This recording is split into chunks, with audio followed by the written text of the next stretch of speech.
Today we are hiking the Baker Woodlot or the Rachana Rajendra Neotropical migrant bird sanctuary. It's a lovely day. The ephemerals are out. It is springtime. We're going to look at a lot of different things today. Let's learn a little bit about this preserve. First of all, parking. You're going to find two areas. If you come before 6 p.m., there is a lot on the north side of Service Road, and it's near a Japanese garden. You'll have to have an app for parking.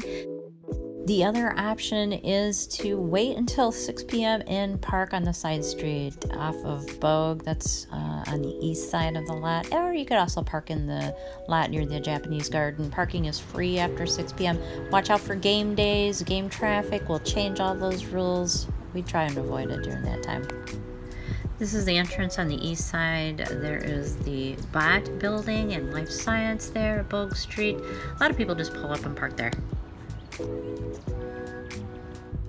We entered at first on the west side, and we're greeted by some mallards. There's a lot of small bogs in the woodlot, and it's a 73-acre woodlot, or 78, depending on what source you look at. There's lots of trails within low canopy trees in the spring, such as these sugar maples that I'm hiking through. As soon as deep summer hits, these trees will leaf out and it changes. And what's really unique at this time of year in the spring is the ephemerals, and we'll be looking at a few of the ephemerals and a few other things at the lot.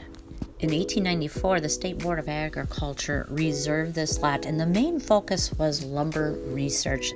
In 1902, control of the Baker lot shifted over to the Department of Forestry, and it was named after the Baker boys, James Fred Baker and Henry Lee Baker. They participated in a manhunt to find John Wilkes Booth, who assassinated Abraham Lincoln. The first ephemeral we see carpeting the woods is the Eastern Spring Beauty, or the fairy spud. Fairy spud tubers were eaten like potatoes by the Potawatomi. Over the decades, MSU has shifted from clean-cut forestry to restoring the old growth, and the Trout Lily couldn't be happier because of that. This member of the lily family gets its name through its speckled leaves. Pollinated by ants, it is estimated that only 10% of blooms actually are pollinated. It can take up to 7 years for the seeds of the trout lily to actually germinate. Once germinated, however, it is estimated that some colonies have lived for over 300 years. The Potawatomi utilize the trout lily for medicinal purposes, ranging from fever reduction, wound healing, and birth control.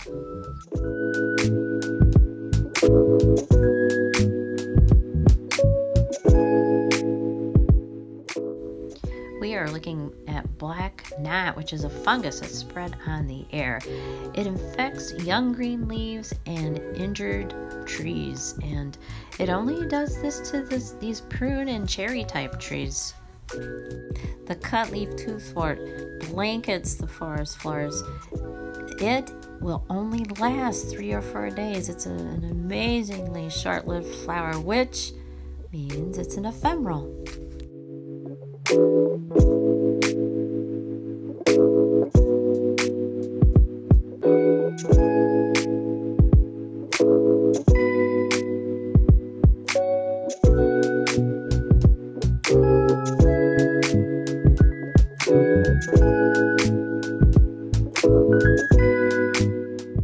MSU occupies the ancestral lands of the Anishinaabe people, the Three Fires Confederacy of the Ojibwe, Ottawa, and Potawatomi people.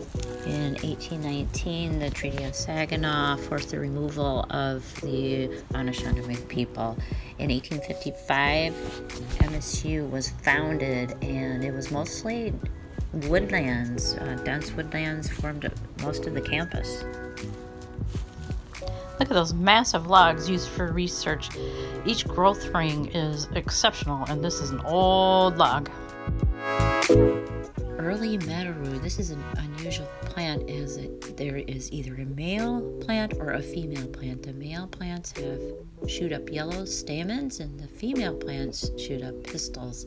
They fertilize through the wind and they have these showy petals that are really distinct and unusual, kind of almost clover-like, but not quite, alternating, and you see these little seed balls on the end there. That's actually going to produce the flowers that don't have petals. It is an ephemeral. As soon as winter fades away and spring hits, it shoots up and disappears under the heat of summer. The great white Trillium.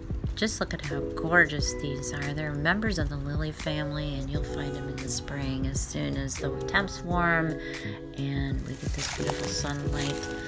They have 3 leaves and 3 petals and come in all different colors. Some do not have the stem that rises above the leaf brackets, and that's a new division that they have. This is a great one that I found.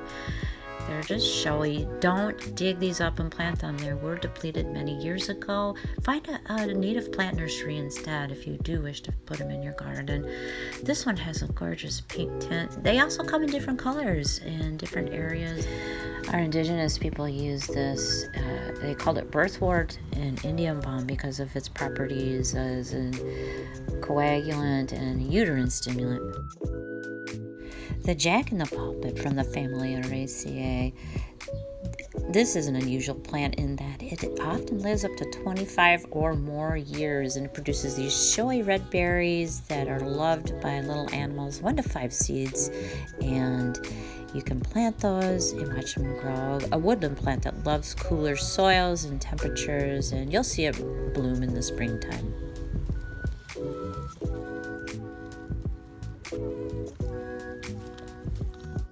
Down towards the southeast corner of the Baker Woodlot, there is this, I believe it's some kind of cistern or something. It's definitely an older structure and a little sharp and rusty, and hey, we're exploring. Something moved that. Oh boy. Oh yeah, look at that.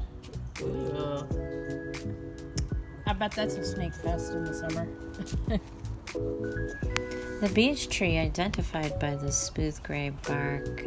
At one time, people used to carve into these, and thankfully it was discouraged. It does damage the bark and make it susceptible to disease, so you don't want to do this. And I don't see any new fresh carvings in these trees. There are a number of beech trees, a few on the east side, but a number on the west side too. On the west side, you'll find an eastern redbud, and this is a marvelous example of cauliflower. Look at how the blossoms are on the actual bark of the tree. You'll see them before the leaves develop. These are native plants. You'll find them more in the southern area of Michigan. Look at these pods over this old growth portion of this forest. There's trees everywhere that are left to decay, and this is different than what's happened in the past. Before, it was well groomed and manicured, but they've realized that by providing nutrients, natural nutrients to the death and decay of the trees, that it's increasing the health of the forest. So if you know what those crazy pods are, let me know. That ends my walk today, and look at this beautiful bench here, a nice piece of wood. Anybody know what kind of tree this is and any history of that bench? It's really cool. Yeah, you can get a good hour or so walking here depending on which routes you take. There's both an internal loop and external loops. It's a good way to walk in and learn something about nature.